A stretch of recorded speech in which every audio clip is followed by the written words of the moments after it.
Pääni on jotenkin vahingoittunut. En edes muista, kuka olen. Se on paha.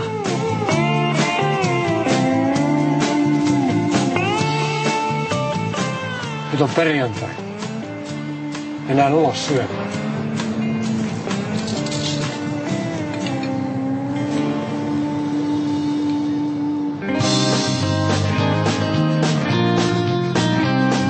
Itse asiassa useita. Ja niiden vuoksi en muista aivan kaikkea. Miksi ette kysy äidiltänne? Tai ystäviltänne?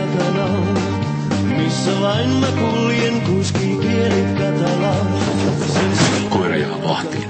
Se syö vain raakaa lihaa. Älä yritä taputella. Onko sille nimi? Hannibal.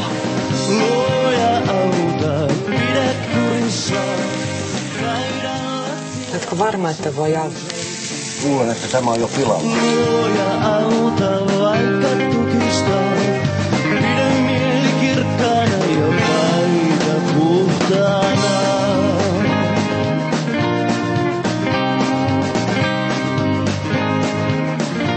Mikäs tuo on? Se on valvontakamera, mutta se ei toimi.